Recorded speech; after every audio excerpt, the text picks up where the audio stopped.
For 3 hours, the German heavy guns ranged on Verdun itself, power ever employed in wars, waiting to pounce on any French reconnaissance range. Many already wounded in action, toughened by 2 years of war.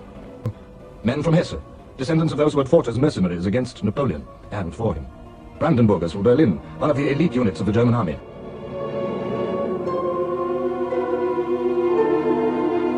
दोस्तों, ये जो आपने अभी तस्वीरें देखी, ये world war 1 और world war 2 की थी और हो सकता है अगले आने वाले कुछ दिनों में आप ये सेम तस्वीरें दोबारा देखें, क्योंकि रशिया ने यूक्रेन के खिलाफ वॉर डिक्लेयर कर दी है।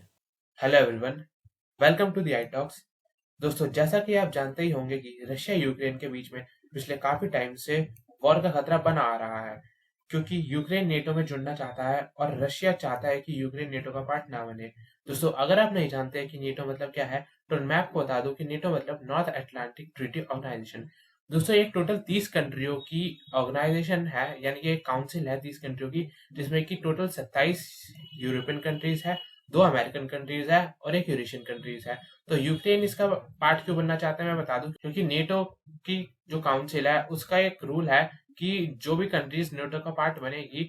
तो और अगर एक किसी भी इंडिविजुअल कंट्री पे ऊपर कोई भी दूसरी कंट्री अटैक करती है, तो वो ऐसा माना जाएगा कि वो अटैक सिर्फ उस कंट्री पे नहीं हो रहा है, बल्कि उन टोटल 30 कंट्री पे हो रहा है। तो इसलिए सारी 30 कंट्रियां एक कंट्री की तरफ से मिलकर लड़ेंगी। तो इस वजह से यूक्रेन चाहता है कि वो नेटो का पार्ट बन जाए, पर रशिया चाहता है कि यूक्रेन जो है नेटो का पार्ट ना बने, क्योंकि अगर वो नेटो का पार्ट बन गया, क्योंकि अगर यूक्रेन नेटो का पार्ट बन गया, तो फिर यूक्रेन में यूरोपियन इन्वॉल्वमेंट बहुत ज्यादा हो जाएगा और रशिया की वाकई डोमिनेंस कम होने लग जाएगी। इसकी वजह से रशिया ने एक काफी बिग स्टेप लिया है। दोस्तों, 21 फरवरी 2022 को रशिया ने यूक्रेन के खिलाफ एक काफी बड़ा एक्शन लिया है, जो कि रशिया ने ईस्टर्न यूक्रेन को 2 अलग अलग पार्ट्स में डिवाइड कर दिया है, जिसमें से कि पहला पार्ट है लुहानस्क और दूसरा पार्ट है डोनेट्स्क। इन दोनों पार्ट्स को रशिया ने 2 इंडिविजुअल कंट्री घोषित कर दिया है, यानी कि इन 2 पार्ट्स का अब यूक्रेन से कोई भी रिश्ता नाता नहीं है। इन दोनों पार्ट्स को रशिया ने अपनी नजर में दोनों इंडिविजुअल कंट्री घोषित कर दिया है और इसलिए अब यूक्रेन इन दोनों पार्ट्स पे अपना कोई हक नहीं जता सकता, जिससे एक काफी बड़ा और मेजर स्टेप भी माना जा रहा है रशिया की तरफ से। दोस्तों, जैसा कि आप देख सकते हैं कि लुहांस्क और डोनेट्स्क ये दोनों ही ऑलरेडी अपने लैंड बॉर्डर शेयर करते हैं रशिया के साथ। तो रशिया के लिए और ये भी फायदेमंद बात है कि ये दोनों रीजन उसके अंडर में आ गए हैं। एक्चुअली उसके अंडर में नहीं आए हैं, एक्चुअली में रशिया के मुताबिक उसने इन दोनों रीजन्स पे कब्जा नहीं करा है, बल्कि इन दोनों को as an independent nation declare कर दिया है। लेकिन इसमें फायदा सिर्फ और सिर्फ रशिया के हुआ है, क्योंकि ये दोनों अपने लैंड बॉर्डर शेयर करते हैं रशिया से। तो रशिया के लिए अब और भी आसान हो गया कि वो डायरेक्ट यूक्रेन में एंट्री मार सके, अब क्योंकि रशिया ने इन दोनों नेशंस को जो है as an independent nation declare कर दिया है। और एक्चुअली में जो लुहांस्क और डोनेट्स्क ये दोनों रीजन्स है, ये दोनों पहले से चाहते थे कि ये दोनों रशिया में जो है शामिल हो जाए, पर रशिया ने यहाँ पे इन्हें डायरेक्टली अपने पास शामिल नहीं करा है, बल्कि इन्हें इंडिपेंडेंट नेशंस डिक्लेयर करा है ताकि वो और भी आसानी से यूक्रेन में घुस सके। वैसे तो रशिया के पास ये एरिया भी आराम से घुसने के लिए, लेकिन उसको थोड़ा एरिया और मिल गया यूक्रेन में घुसने के लिए। तो रशिया ने इन दोनों कंट्रीज के साथ जो है, या फिर कई नेशंस के साथ जो है, एक ट्रीटी साइन करी है, जिससे कि रशिया अगले 10 सालों तक इनके लैंड बॉर्डर्स की प्रोटेक्शन करेगा। और वो भी प्रोटेक्शन किससे करेगा? यूक्रेन से, यानी कि यूक्रेनियन आर्मी से इन दोनों की रक्षा करेगा रशिया। और रशिया इस वक्त खुद यूक्रेन पे अटैक करने की ताक में है, और रशिया ने बहाना दिया है कि वो अपनी आर्मी इनके इस बॉर्डर पे लगाएगा, और जो कि शायद वो लगा भी चुका है अभी तक, जब तक मैं वीडियो बना रहा हूँ। और इन दोनों रीजन्स की, डोनेट्स्क और लुहांस्क की रक्षा करेगा यूक्रेनियन आर्मी से। देखिए, जैसा कि मैंने आपको अभी बताया कि रशिया ने अपनी आर्मी यानी कि अपने ट्रूप जो है ईस्टर्न यूक्रेन में जो है भेज दिए हैं, और यहाँ पे लिखा भी है Russian president Vladimir Putin signed a decree on Monday recognising the independence of the separatist control of Donetsk and Luhansk region in eastern Ukraine and Donbas region. और पुतिन ने अपने ट्रूप्स यानी कि रशियन आर्मी को उस eastern Ukraine के area में भेज भी दिया है, ताकि वो यूक्रेन आर्मी से डोनेट्स और लुहांस्क रीजन की रक्षा कर सके। और देखिए, रशिया की तरफ से यहाँ पे स्टेटमेंट आते हैं कि डोनेट्स्क अब यूक्रेन का पार्ट नहीं है, बल्कि वो एक सेपरेट नेशन है। उसी तरह लुहांस्क भी अब यूक्रेन का पार्ट नहीं, वो भी एक सेपरेट नेशन है। वर्ल्ड वाइड ये काफी जगह एक्सेप्ट कर लिया जाने लगा है कि लुहांस्क पीपल्स रिपब्लिक एक इंडिपेंडेंट नेशन है, और इसी तरह डोनेट्स्क पीपल्स रिपब्लिक भी एक कम्प्लीटली सेपरेट नेशन है, जो कि अब यूक्रेन का पार्ट नहीं है। देखिए, यहाँ पे इनके फ्लैग व्लैग भी बन गए हैं, और यहाँ पे इनके प्राइम मिनिस्टर और हेड भी चुन लिए गए हैं। दोस्तों, यूक्रेन के लिए इस वक्त काफी मुश्किल स्थिति है, क्योंकि एक तो रशिया ने उसको चारों तरफ से घेर लिया है। मैं आपको बताता हूँ कि रशिया ने यूक्रेन को इस वक्त कैसे कैसे और कहां से घेर रखा है। ये देखिए, ये रहा रशिया, और रशिया ने यहाँ पे बेलारूस के साथ मिलके बेलारूस के बॉर्डर पे अपनी रशियन आर्मी तैनात कर रखी है। और ये बॉर्डर तो ऑलरेडी यूक्रेन का रशिया से मिलता ही है। प्लस यहाँ पे अब जो रशिया ने ईस्टर्न यूक्रेन पे भी जो दोनेत्स्क और लुहांस्क रीजन पे अपना कब्जा जमा लिया है, अब यहाँ से रशियन आर्मी भी यहाँ पे पहुंच चुकी है। तो देखिए रशिया ने अपनी आर्मी यहाँ पे बेलारूस के इस रीजन में, इस रीजन में, इस रीजन में, यहाँ पे और दोनेत्स्क और लुहांस्क के इस रीजन में यहाँ पे पूरी अपनी रशियन आर्मी तैनात कर रखी है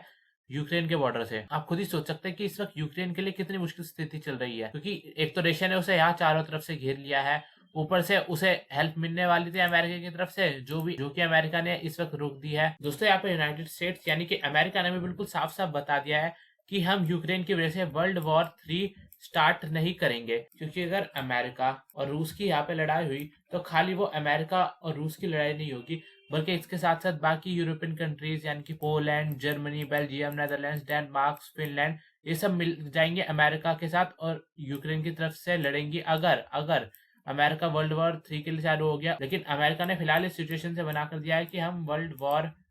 3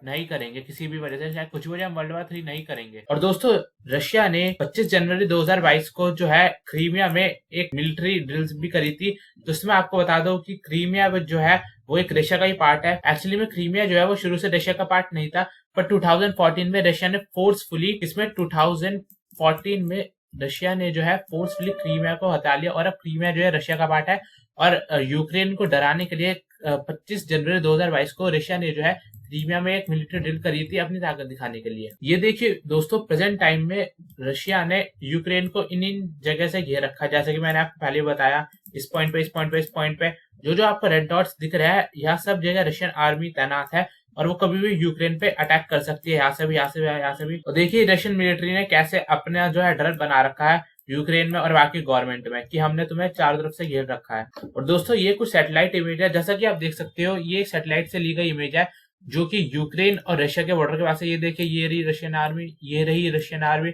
और ये भी रशियन आर्मी है। देखिए दोस्तों कितने बड़े बड़े टैंक्स और अपना पूरा बेस कैंप बना के बैठी है यहाँ पे रशिया। ये देखिए कैसे रशिया ने अपने पूरा बेस कैंप बना रखा है पूरे अपनी आर्मी का। और ये सैटेलाइट से ली गई इमेज है जो कि रशिया यूक्रेन बॉर्डर के पास की है। और देखिए रशिया ने कैसे पूरा अपना बेस कैंप बना रखा है, सारे बड़े बड़े मिसाइल्स और जितने भी मिलिट्री रिलेटेड इक्विपमेंट्स होते हैं, टैंक्स और बड़ी बड़ी मशीन गन, सब रशिया तैनात करके आई है और पूरी तैयारी में आई है कि वो यूक्रेन के साथ लड़ने को बिल्कुल तैयार है। चाहे कुछ भी हो जाए वो यूक्रेन को नेटो में शामिल नहीं होने देगी। और अब बात करते हैं कि रशिया ने जो ईस्टर्न यूक्रेन का पूरा पाथ हटिया लिया है, डोनेट्स्क और लुहांस्क का पूरा रीजन, उसको लेके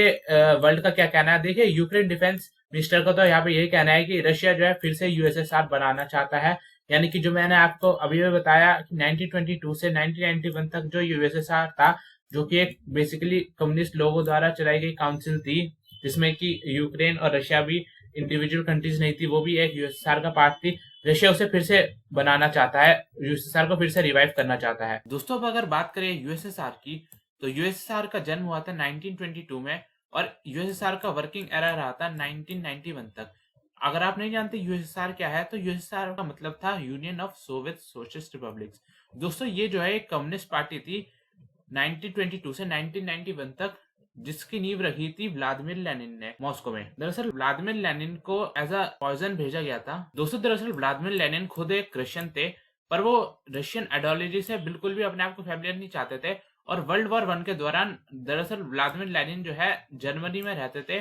और कुछ टाइम बाद वो स्विट्जरलैंड में शिफ्ट हो गए थे। बट वर्ल्ड वॉर 1 के दौरान जो कि चली थी 1914 से 1918 तक, जर्मनी ने रशिया को तोड़ने की बात सोची, तो इसलिए जर्मनी ने व्लादिमीर लेनिन को बिना बताए उन्हें एज अ पॉइजन भेजा गया मॉस्को में। और व्लादिमीर लेनिन ने वहां के लोगों को बताया, क्योंकि उस टाइम में यूएसआर के राज में आने से पहले वहां पे जो भी कम्युनिस्ट या फिर सोशलिस्ट रहते थे, क्योंकि वर्ल्ड वॉर 1 के दौरान जो भी रशिया में पावर्स रहती थी, उनको पता था कि अगर उन्हें रशिया को एज अ सुपर पावर नहीं देखना, उन्हें रशिया को अपने रास्ते से हटाना है, तो ये सबसे बढ़िया स्ट्रैटेजी है कि एक बंदा जो कि खुद उन्हीं का नेशन का हो, उनके बीच में भेज दो, जो वहां पे कम्युनिस्ट गवर्नमेंट की आइडियोलॉजी लोगों में बना सके और वहां के लोगों को में खुद ही ऐसा अपने आप, मतलब अपनी कंट्री को इसी तरीके से अंदर से तोड़ना चालू कर दे कि वो वर्ल्ड वॉर 1 में ठीक से पार्ट ले ही ना पाए। और दोस्तों जर्मनी की ये चाल बिल्कुल सफल भी हुई। व्लादिमीर लेनिन ने वहां के लोगों में जाके एक सोशलिस्ट आइडियोलॉजी फैला दी और उन्हें लगा कि हमारे देश में बहुत सारी कमियां हैं, क्योंकि उस टाइम में जो भी रशियन वहां पे पावर थी उनके टाइम में काफी ज्यादा भुखमरी और काफी ज्यादा बीमारी और लोग भी काफी ज्यादा गरीब थे। तो उन्हें लगता था कि अगर हमें आगे बढ़ना है तो हमें व्लादिमीर लेनिन की बात मान लेनी चाहिए, इसलिए वो व्लादिमीर लेनिन के साथ चले गए और यूएसएसआर में रशियन पावर्स में वहां पे अंदर ही अंदर लोग वहां के जो करंट लीडर थे उनके खिलाफ होने लग गए, जिसके बाद वहां के राजा जो है वो बर्खास्त कर दिए गए उनके ओहदे से और व्लादिमीर लेनिन ने वहां पे 1922 में यूएसएसआर की स्थापना करी। बस फर्क ये था कि व्लादिमीर लेनिन जिन्होंने यूएसएसआर की स्थापना करी वो यूएसएसआर को चला नहीं पाए, क्योंकि उन्होंने यूएसएसआर की स्थापना तो वहां पे कर दी पर उसके 2 साल बाद ही उनकी डेथ हो गई। और उसके बाद जो एक मेन लीडर यूएसएसआर में आए जो कि जिन्होंने काफी इंपॉर्टेंट रोल निभाया वो थे हमारे जोसेफ स्टैलिन। दोस्तों जोसेफ स्टैलिन के बारे में ये कहा जाता है कि वो एक काफी क्रूर लीडर थे और मतलब एक काफी कम्युनिस्ट और बहुत ही एज अ क्रूर लीडर की तरह बिहेव करते थे और एक्चुअली में वो थे भी क्रूर लीडर को, और उन्हें लगता था उनकी आइडियोलॉजी के हिसाब से यूएसएसआर को आगे सिर्फ वही ले जा सकते हैं पूरी कंट्री में, पूरे यूएसएसआर के एरिया में, और कोई ऐसा इकलौता बंदा नहीं है उनके अलावा जो यूएसएसआर को आगे बढ़ा सके और यूएसएसआर का डेवलपमेंट भी सिर्फ जोसेफ स्टैलिन ही कर सकते थे, ऐसा उन्हें लगता था। इसकी वजह से उन्होंने उनके खिलाफ खड़े होने वाली हर आवाज को दबा दिया और हर वो इंसान जो उनके खिलाफ खड़ा होता था उसको कड़ी से कड़ी सजा देते थे और अपने रास्ते से परमानेंटली हटा भी देते थे। दोस्तों आपके जानकर हैरानी होगी कि 1950s के बाद का जो एरा था वो गोल्डन एरा कहलाता है इंडिया के लिए, क्योंकि उस एरा में इंडिया और यूएसएसआर के रिलेशन काफी अच्छे हुए थे। दरअसल उस एरा में इंडिया में भी काफी इकोनॉमिकल और खाने पीने की चीजों की प्रॉब्लम थी, इसलिए जो भी यूएसएसआर अब हमारी हेल्प कर सकता था जिस भी हमें, उसने इंडिया की हमेशा हेल्प करी है 1950s के बाद। जब तक यूएसएसआर रहा था 1991 तक उसने इंडिया की पूरी पूरी हेल्प करी है और इस वजह से इंडिया का एक काफी अच्छा रिलेशन रहा है यूएसएसआर के साथ। दोस्तों अगर हम बात करें यूएसएसआर के पतन की, वो हुआ था मेनली, ये माना जाता है कि यूएसएसआर का पतन हुआ था अफगानिस्तान की वजह से, क्योंकि दोस्तों 1975 के बाद यूएसएसआर अपना एक्सपेंशन करना चाहता था। तो उसने सोचा कि हमारे साथ इतनी सारी कंट्रीज है,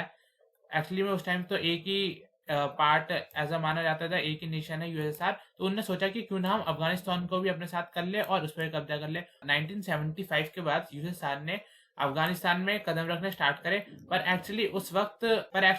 अमेरिका और पाकिस्तान इसी ताक में बैठा था कि कब यूएसएसआर अफगानिस्तान की तरफ बढ़े, और वो उन्होंने अफगानिस्तान में अपने पैर टिकने नहीं दिए, क्योंकि अफगानिस्तान में उसी वक्त तालिबानियों की स्थापना हुई थी,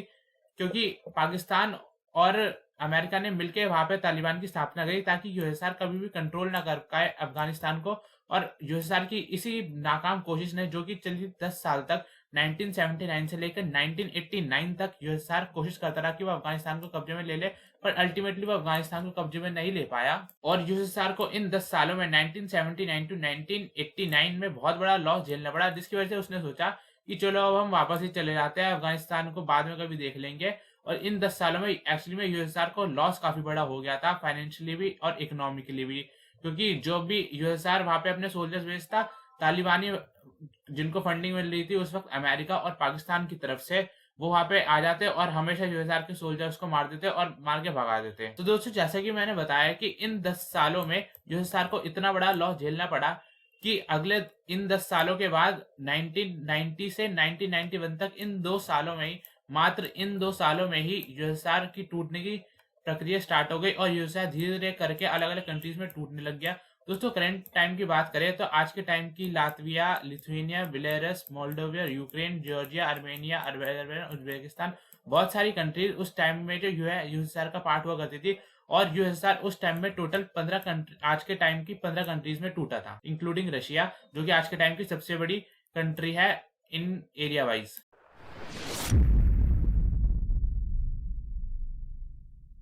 देखिए दोस्तों रशिया ने इतना एग्रेशन दिखाया यूक्रेन पे, और इसके बाद यूएस ऑफिशियल्स का कहना है यूक्रेनियन प्रेसिडेंट को, यानी कि यूएस ऑफिशियल्स की सलाह है यूक्रेनियन प्रेसिडेंट को कि उन्हें कैपिटल छोड़ के वहां से भाग जाना चाहिए और उस एरिया से दूर रहना चाहिए, डोनेस्क और लुहांस्क के एरिया से दूर रहना चाहिए जहां पे रशिया ने कब्जा आजमा लिया है। ये कहना यूएस ऑफिशियल्स का है यूक्रेनियन प्रेसिडेंट को, क्योंकि कभी भी रशिया जो है यूक्रेन के अटैक कर सकता है और यूक्रेनियन प्रेसिडेंट को भी बंदी बना सकता है, और अगर एक बार रशिया ने यूक्रेनियन प्रेसिडेंट पे अटैक कर लिया तो यानी कि पूरा यूक्रेन रशिया का हो गया। तो बात करते हैं दोस्तों कि रशिया ने जो है इतना एग्रेशन दिखाया यूक्रेन के ऊपर, इसके ऊपर प्रेसिडेंट बाइडेन जो हमारे यूएस प्रेसिडेंट है उनका क्या कहना है। तो बाइडेन ने फिलहाल के लिए जो है रशिया पे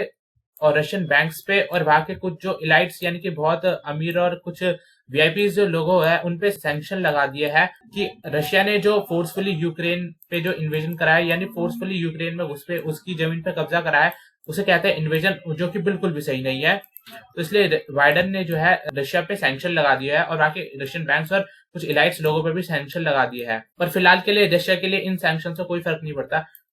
क्योंकि रशियन स्टॉक मार्केट ऑलरेडी पहले से डूब रही थी और इसके बाद और थोड़ी सी और डूब जाएगी। लेकिन इतना पता है कि प्रेसिडेंट पुतिन इसके बाद रुकने वाले नहीं है। दोस्तों इसके साथ साथ बोरिस जॉनसन जो कि यूके के प्राइम मिनिस्टर है, उन्होंने भी रशिया पे सैंक्शन लगाने चालू कर दिए हैं। बोरिस जॉनसन के साथ साथ बाकी कंट्रीज जैसे कि जर्मनी, दोस्तों यूएस यूके के साथ साथ बाकी यूरोपियन कंट्रीज ने भी जो है